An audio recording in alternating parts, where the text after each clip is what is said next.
Encanto is different than 90% of all Disney movies, and the reason for that is that Encanto doesn't have a villain.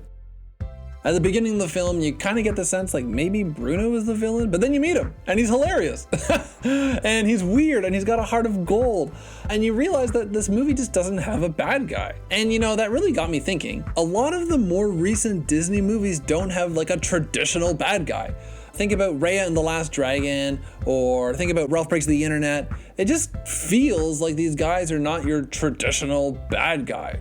So I did what any person would do in that situation, and I made a giant spreadsheet categorizing the last 100 movies that were distributed by Disney to see what has been happening with the villains and bad guys of Disney movies. So welcome to my channel, and here let's talk about the changing features of the Disney villain. All right, when I made this spreadsheet, there were a few things that I was looking for. The first one was super obvious. Was there a bad guy? Was there a bad guy in the movie? Which most Disney movies had, but not all of them, but most did. The second one was I wanted to ask, what are the things that the character is doing that make us see them as a bad guy? Like, are they murdering children? Or maybe they're just stealing candy from babies? Who knows, you know? And so I wanted to write it all down, so I tracked what they did. I also asked, did they become redeemable characters? So what I mean is, like, did they do something at the end that showed that they had remorse for the things they've done, and they realized that what they were doing was wrong, and they are now committed to changing, or they acknowledge the punishment that's come their way? And then the third thing I did was I looked to see what their final destiny was. Were they arrested? Were they killed? Were they thrown off a cliff? Whatever it was, I wanted to know. And what I began to see was a huge shift in how Disney portrays their villains. It's huge. The amount of difference that there is between villains from back when I was a child to now Disney movies that are coming out now, it's just breathtaking. And so I'm pumped to share it with you. So 100 movies ago that were distributed by Disney bring us all the way back to the movies from the late 80s, which is the Disney Renaissance. Back in the days where you had to rewind movies on VHS tapes, Disney was going through the Disney Renaissance, and the movies of the Disney Renaissance were The Little Mermaid, The Rescuers Down Under, Beauty and the Beast, Aladdin, The Lion King, Pocahontas, The Hunchback of Notre Dame, Hercules, Mulan, and Tarzan. And here are the things that group every single one of those villains together. Obviously, the first one is that they all exist. They all exist. They're all real. But the second and much more interesting thing is that not a single one of those villains is redeemable. They're all just bad guys. They want to be bad. They're being bad. We're not really told why they're bad, or maybe they hint a little bit at it, but they're pretty unrelatable. They just want to pursue power. And so we just see them as the bad guys. The final thing that kind of groups them together is that they're all dying. They're all dying. They're all dying, except for the exceptions of Hades, who is thrown into the river Styx for eternity to suffer in torment. So I don't know if that's better than dying. Jafar, who turns into a genie, is put into a lamp, is flicked across a very large desert, and is left there for what Genie says is going to be 10,000 years. And then he dies in the sequel, so I mean, like, I don't know if that's much better either. And then John Ratcliffe, who easily of the group gets off the easiest, where he is just sent back to England in a boat. So honestly, if you're gonna be one of these villains, he's got it the best. Something else I noticed among all those bad guys, though, was that when you think about the evil things they did, they were really dark. They're really dark compared to the things that villains are doing today.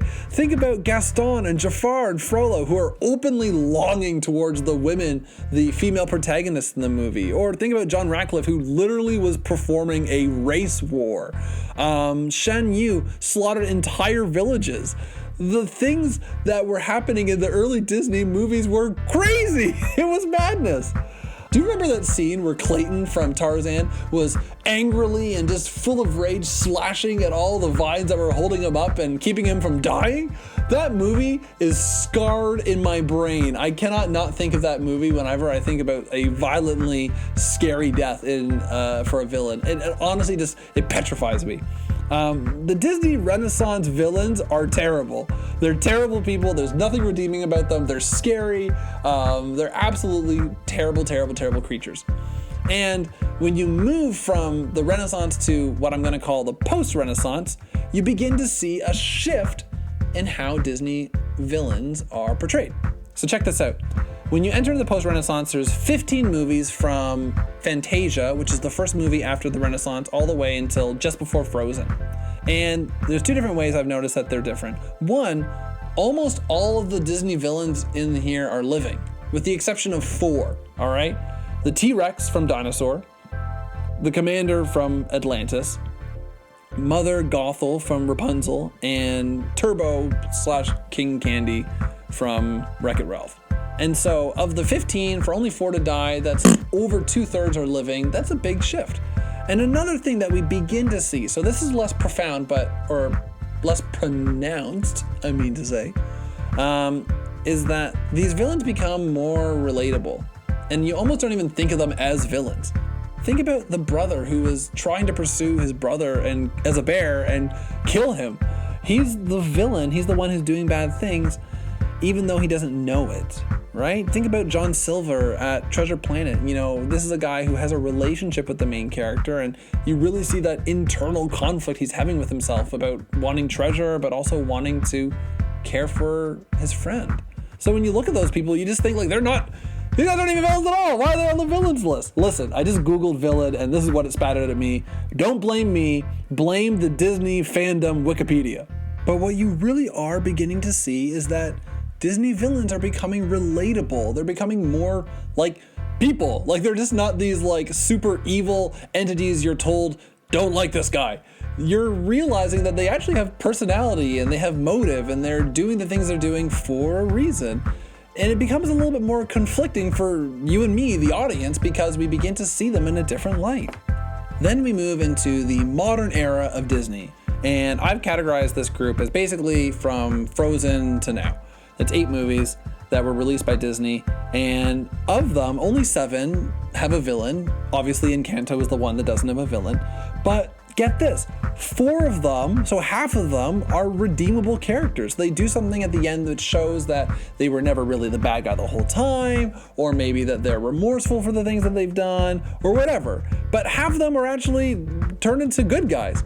So what you begin to see is that as time goes on, Disney has become more focused on making not a movie about good guy versus bad guy, but internal conflict with good guys. And there happens to be sometimes a bad character in there that is just misled, or again, just maybe was never bad from the whole time, but we just kind of were led to believe that.